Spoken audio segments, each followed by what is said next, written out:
Before heroes wore shining armor, before monsters were clearly evil, there walked a man who carried two swords, not because he loved killing, but because the world forced him to. This is not a tale of kingdoms. This is not a tale of destiny alone.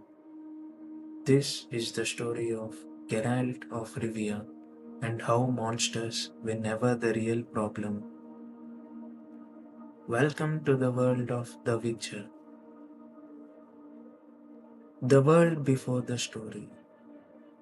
The continent is a land stitched together by fear, politics, and prejudice. Humans rule the cities. Elves are broken remnants of a stolen world. Dwarfs survive by bargaining their pride. And monsters. Monsters are hunted. That's where witches come in. Mutated men trained from childhood, stripped of emotion, forged only for killing beasts. And among them, Geralt of Rivia, white-haired, yellow-eyed, feared by villagers, used by kings, and trusted by no one. But here's the truth the world refuses to see. Geralt is more human than the humans around him. 1. The Last Wish. This book doesn't move forward like a straight road. It moves like memories, fragments of a life already lived. Each story reveals not what Geralt does, but who he is becoming. The Striga, a curse born of sin. Our journey begins in Weizima. A king hires Geralt to kill a monster, a Striga, born from incest, rage, and loyal secrecy. But Geralt doesn't rush to kill.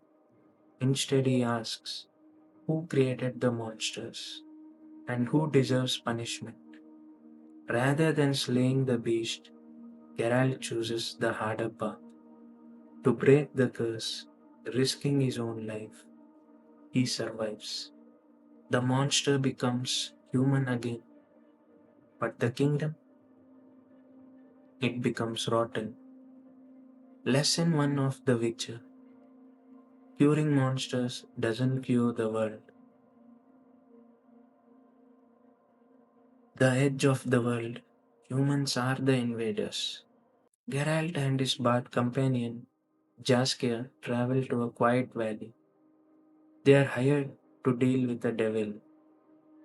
Turns out the devil is Torque, an ancient elf protecting what little remains of elven land. Humans have taken forests, built cities, then blamed elves for resisting. Geralt sees the truth. He walks away because sometimes the monster is the one holding the contract.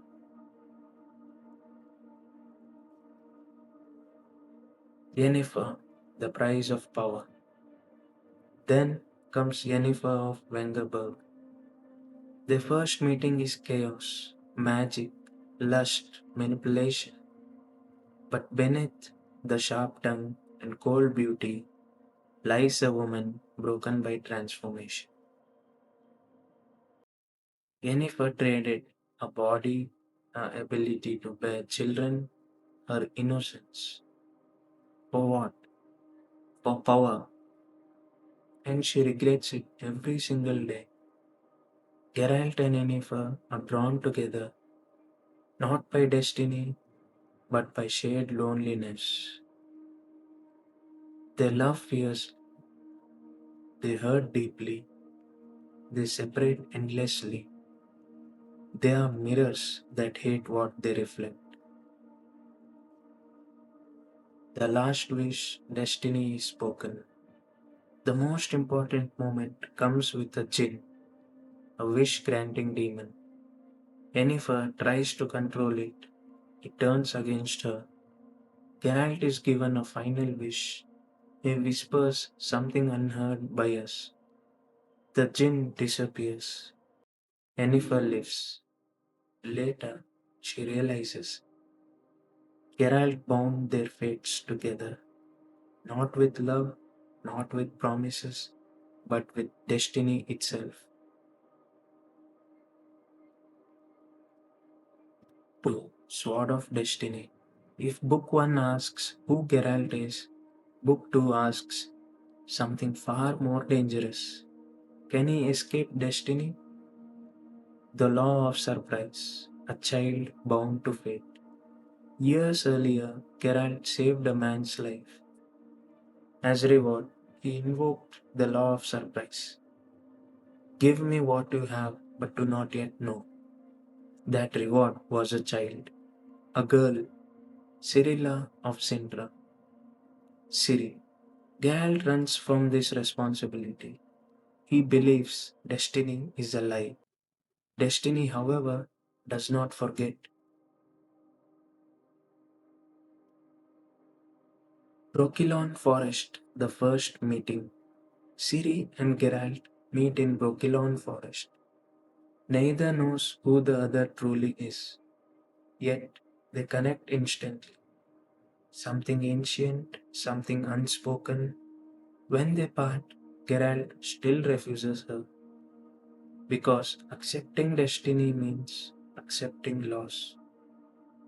A shard of ice, love that cannot survive. Geralt, Yennefer, and another man form a triangle of pain. Yennefer demands honesty. Geralt cannot say the words, I love you, because he believes his mutations stole that ability. Yennefer leaves. This isn't a breakup.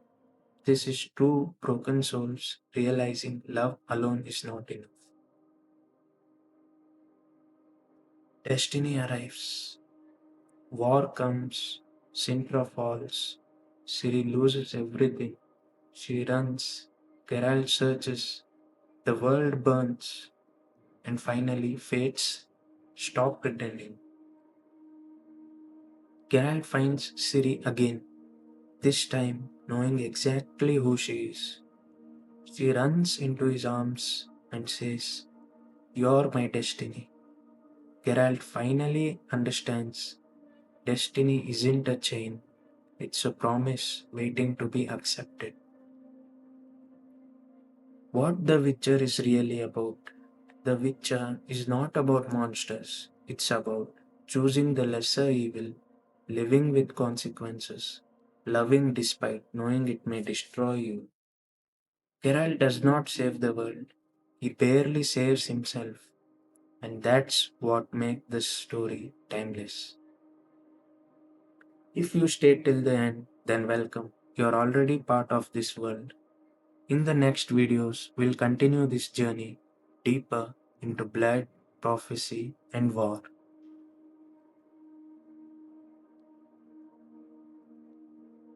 If you enjoyed this dark tale, like, share, and subscribe to my YouTube channel, Monsters in Ink, for more legendary stories. Until then, toss a coin to your Witcher, and I'll see you in the next chapter.